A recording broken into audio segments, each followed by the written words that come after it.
Hi, how are you? I am Chief Dean Rondeau, and to my left is Captain Mark Livy, the Executive Officer for the Wolfeboro Police Department, and welcome back to another segment of Coffee and Connections with the Chief. So we're in the month of June, and we've actually been very busy here at the Wolfeboro Police Department throughout April and May.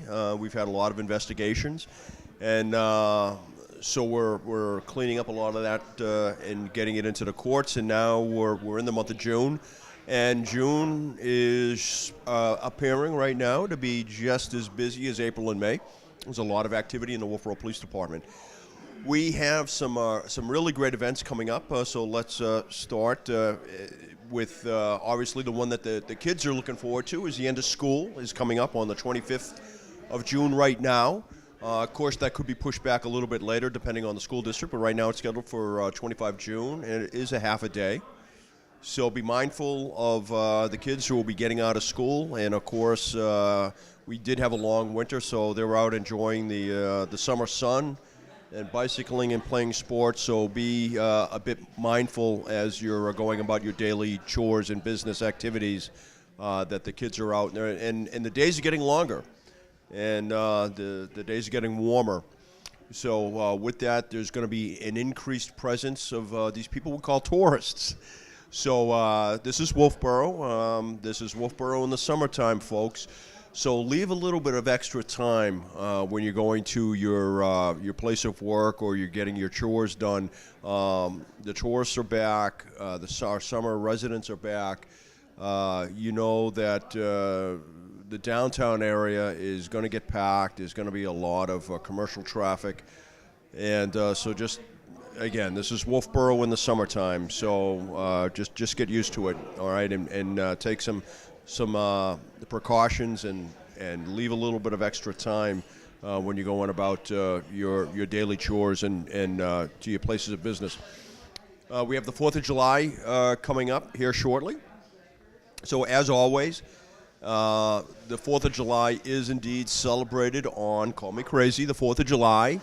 So please don't call the police department asking when the 4th of July is, because we're going to tell you it is on the 4th of July, and the activities are celebrated on the 4th of July. There will be the annual parade, and there will be the annual fireworks celebration that occurs always at the same time.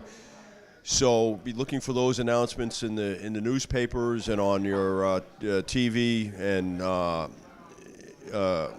shows and so forth and so on. You'll see all those announcements, but everything will be announced ahead of time.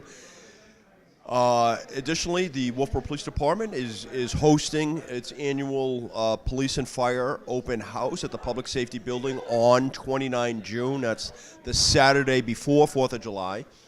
So come on out. There will be K-9 demonstrations. There will be police officers there, firefighters there. There will be other public safety personnel there. The public health officer will be there. The fire marshal's office will be represented. There will be displays. This is a great time to come out, have some free food. There's going to be plenty of free food. There's hamburgers and hot dogs and Mill Street chicken wings and all sorts of free food. There'll be ice cream for the children and for the adults if they want to partake. And this is all donated. All this food is donated by local vendors. So we really appreciate them doing this, and we want you to come out and have a great time. Come see your public safety personnel, meet your firefighters and your police officers in a non-threat environment, so to speak. Come in, take a tour of the Wolfeboro Police Department, see how we do things on a daily basis, take a look at the facility. This is your public safety building. We want to open it up to you and come and spend a few hours with us and have some great food and kick off the summer in style with the Wolfeboro Police Department and Wolfeboro Fire Rescue. So please come on out, folks, and enjoy some time at the Wolfeboro PD and the Wolfeboro Fire Department. Having said that, this is now we're into summer. You'll see an increased presence of patrol officers on the streets as we're conducting our federally approved grants. So DWI interdiction and speed enforcement will be in full swing, along with our extra patrols in the downtown area both on foot and in vehicles. So please be mindful of those. We do have extra police officers out for your protection and your safety. Having said that, now I'm going to turn it over to the captain for his captain's items. Captain? Thanks, Chief. A few things that we got going on. I'll start with dispatch. So Tom Riley, who retired as a Deputy Chief U.S. Marshal, Deputy Chief Fire Marshal last month, and will be leaving us as a part-time dispatcher also. So we wish him well. During his career, he was a Wolfeboro police officer, 24 years in law enforcement. So we wish him well. I know he's moving on to other things, but we do wish him well in that adventure. So with that said, Cody Lloyd is now out of training, FTD, which is field training for dispatchers. So he's out by himself. He's out in dispatch. So you'll be talking to him. We'll try to get him here one day when he's on, so you can actually put a face to a voice, which is nice. So that's it. So we got over into the police side. We have the highway safety grants. So the summer months are coming in there, June. So you're going to see a lot more officers out on the road, pulling over vehicles, especially for those handheld devices that I keep saying almost every month. I still see it out there. I still see you using them. I know that phone call is important, but it always can wait. But if you are caught with that, there is a good citation for that. There's a good fine, depending how many times you've been caught by the state.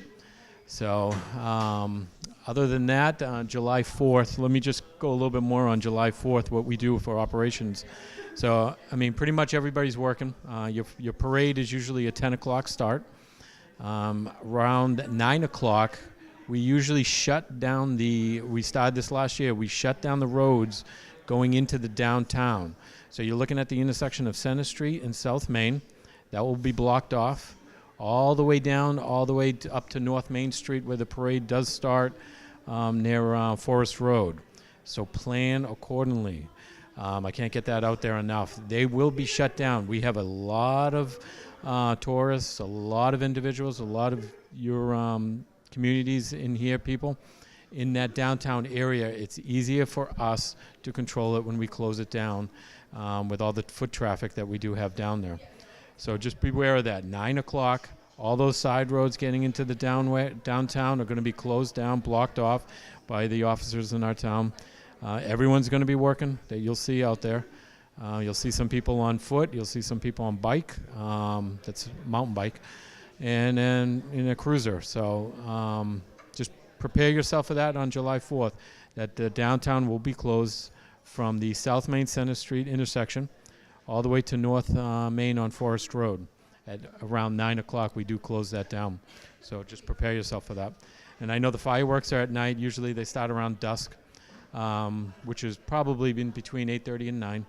So we don't close any roads down for that. But just give yourself, if you're going to park, we say this every year, if you're going to park, if you're coming in from Alton, if you're coming in from Ossipee, if you're coming in from Tuftonboro, Brookfield, those areas, try to park closer to your towns.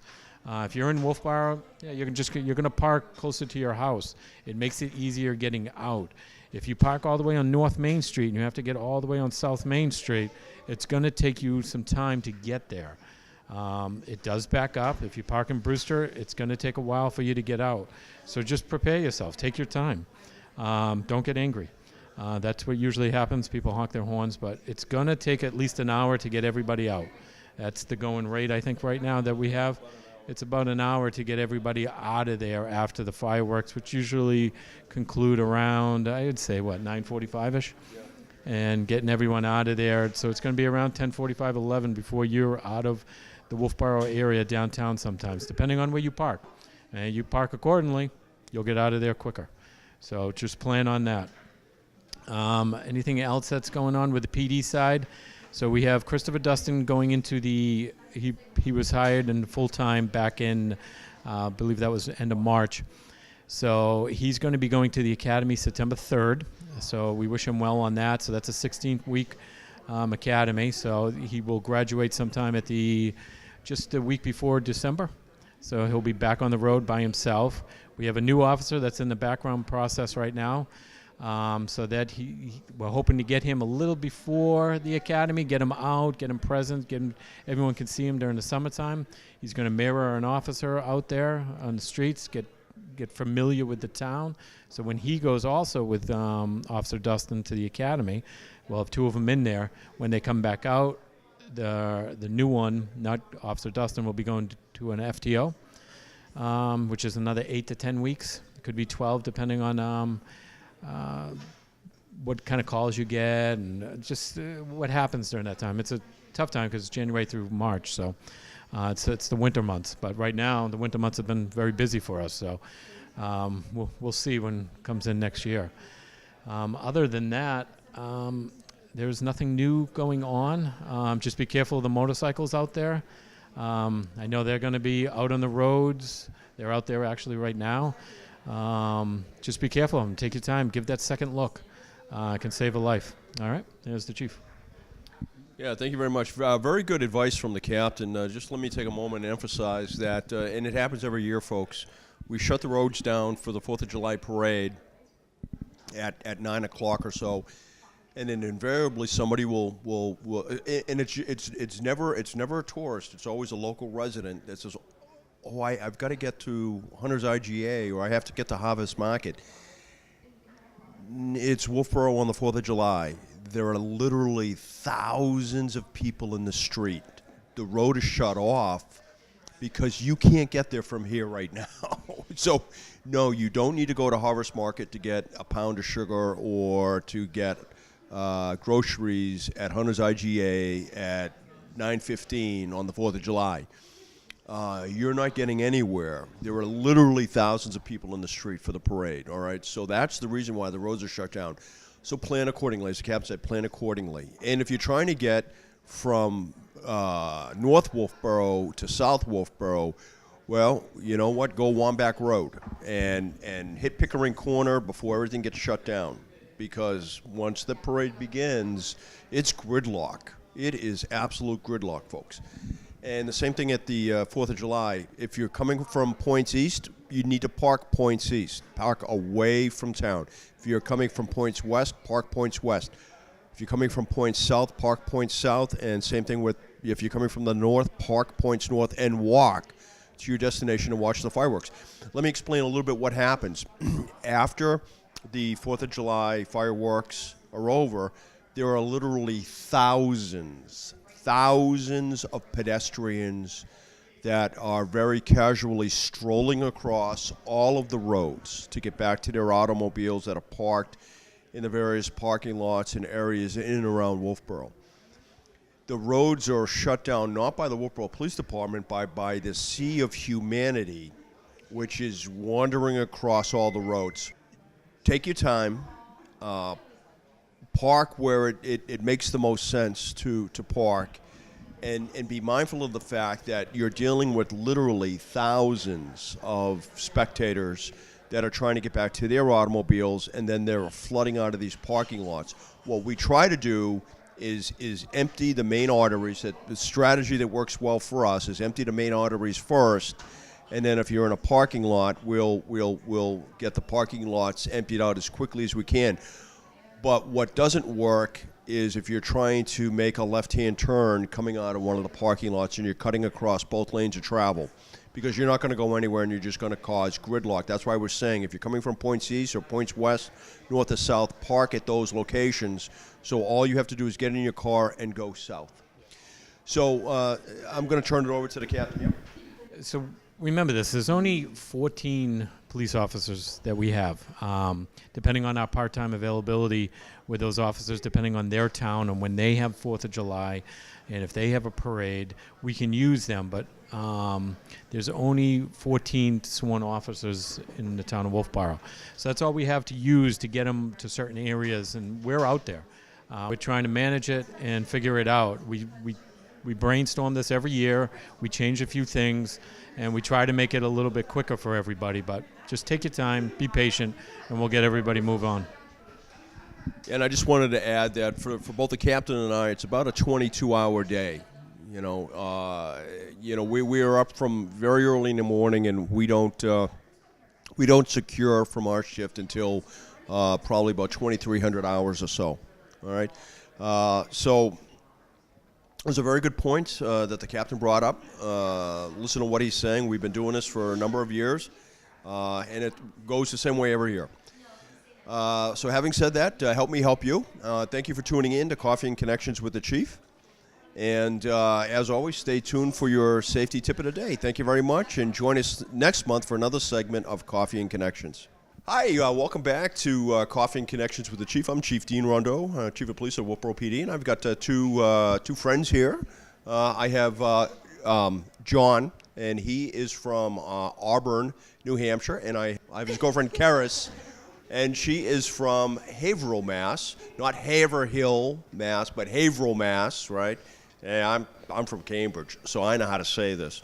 So anyway, we're here, and we're just going to talk a couple of things. They have some questions that they want to ask the Wolfeboro Police Department, and that's awesome.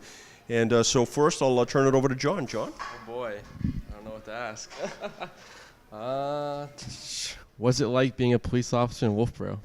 That's a great question. So it's actually pretty busy, busier than what you would normally think. So some quick statistics for you guys. We make anywhere between, depending on the year, anywhere between 350 and 500 arrests a year. We respond to just over 1,200 criminal incidents a year, and we average right around 1,500 or so criminal offenses for the year. We make on average anywhere between 150 to 200 motor vehicle stops. Sometimes a little bit north of that, sometimes a little bit south of that, but on average. So we're somewhere around 1,500 to 1,800 car stops in the course of a year. But interestingly enough, we don't hand out that many tickets, and here's the reason why. And I'm actually very proud of this. We're a huge believer in community policing, which is working with our community to solve problems. We know that we oftentimes, if you will, pardon the term, catch people right at their worst moment. Right, they're late for work, they're late for school. Something I'm sure you two can really appreciate. And we're not looking to punish. What we are looking to do is simply educate. Right, so we feel as rather than take a punitive measure and issue somebody a ticket, we would rather educate somebody and say, hey, listen, don't do this. Here's the reason why it's dangerous. But we do give tickets, and on average, we're running about, believe it or not, only 4% of our motor vehicle stops result in some sort of punitive measure. Now, believe it or not, and people say, well, you're not doing the right thing, Chief. You should be giving tickets. Well, no, not necessarily. We do have some. So for our recidivists out there, right, these are the people we catch time and again doing the same bad act. They may be dealt with a little bit differently, but by and large, our recidivist rate is very low, and which is surprising here in Wolfeboro, because as you two know, right, and you said you vacation up here, right, you have a summer home up here. We have a lot of folks in your situation that have their second or third home up here. And we have a lot of folks that want a vacation up here. A lot of the folks that we actually stop are first-time offenders. So I see no reason to give a ticket to a first-time offender. Do you? No. No, not at all. No. So but anyway, that's the reason for this. So that was a great question. There's only 16 of us, right? There's 14 full-time and 2 part-time officers, and we're policing a population, year-round population, depending on who you ask. If you ask me, I'm going to say the town of Wolfeboro is about 8,500 folks. If you look at the U.S. Census, the U.S. Census says it's 6,200. I'm not believing that for a minute. But during the summertime, I think we're sustained somewhere between 15,000 and 25,000. So we're policing this population with only 14 full-time police officers. So it gets to be a challenge, and we're very busy. And more importantly, we're busy all year round, right?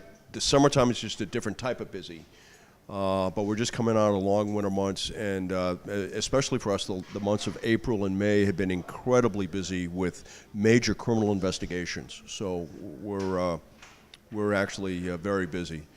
And so did that answer your question? I think so. All right. Yeah, you probably more than you wanted, right? You asked me what time it is. I'm telling you how to build a clock.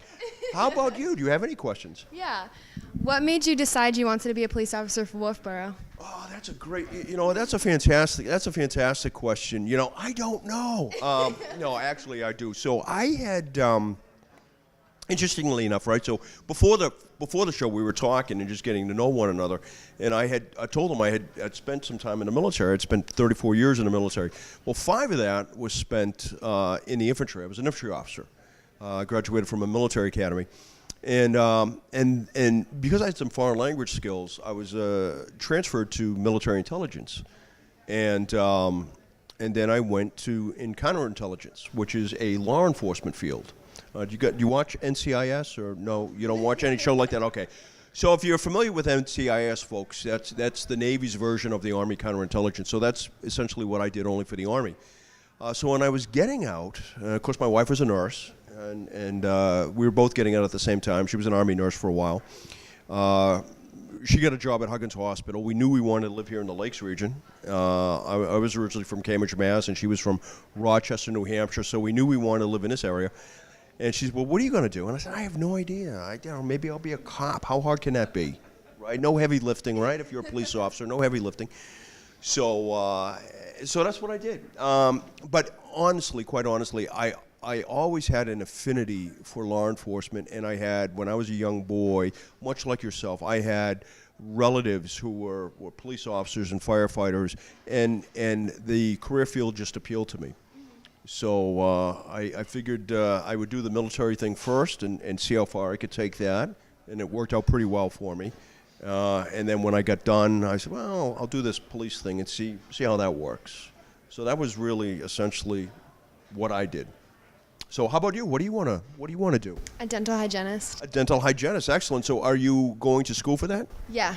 Where will that be? I'll go to Middlesex for that. Very nice. That's a great. Anything in the health industry, I think, is awesome because you will never lack for work. You will never lack for work, and you are an aeronautical engineer. Science, aeronautical science. But isn't it the same thing? I mean, I imagine it's all the same thing, right? So I don't know what that really is because my degree, listen, I took the easy way out, right? I got a degree in history and a degree in political science. That sounds hard. Very hard. Yeah, I bet it is. Because you're studying things like lift, what makes an airplane go up and down. So this sounds really hard. So and you want to be a pilot or you are a pilot? I'm a pilot now. Yeah. So this guy flies, right? He actually makes that thing go up in the air and gets from point A to point B. I think that's amazing. That's awesome. Did you get your license when you were 16, 17? 17. Folks, that's impressive. That's very impressive. Because I didn't even have my driver's license at 16. So So what are your hobbies? Do you have any other hobbies? Oh, you name it. I mean, I did all sports in high school and stuff. Very nice. Snowboarding. Excellent. Excellent. How about you? Just dancing. Very nice. Well, listen, folks, I want to thank you for joining me and my friends with on another segment of Coffee and Connections with the Chief. Tune in again. And we wish these folks a lot of success in their future careers and their endeavors. And we want them to have a great time here in Wolfeboro. So enjoy your summer, John. Thank you. You too. And enjoy your summer. Thank you. All right. Thank you, folks, and have a great day. Thank you. Bye-bye.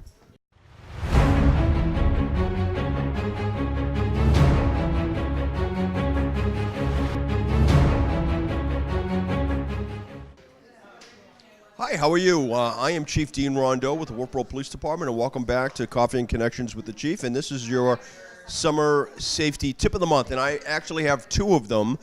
So the first is, listen, summertime in Wolfeboro, motorcycles and bicyclists are everywhere. So please be mindful of the folks on two-wheeled vehicles, whether they're bikes, scooters, or motorcycles. Folks, they're everywhere. People really enjoy riding.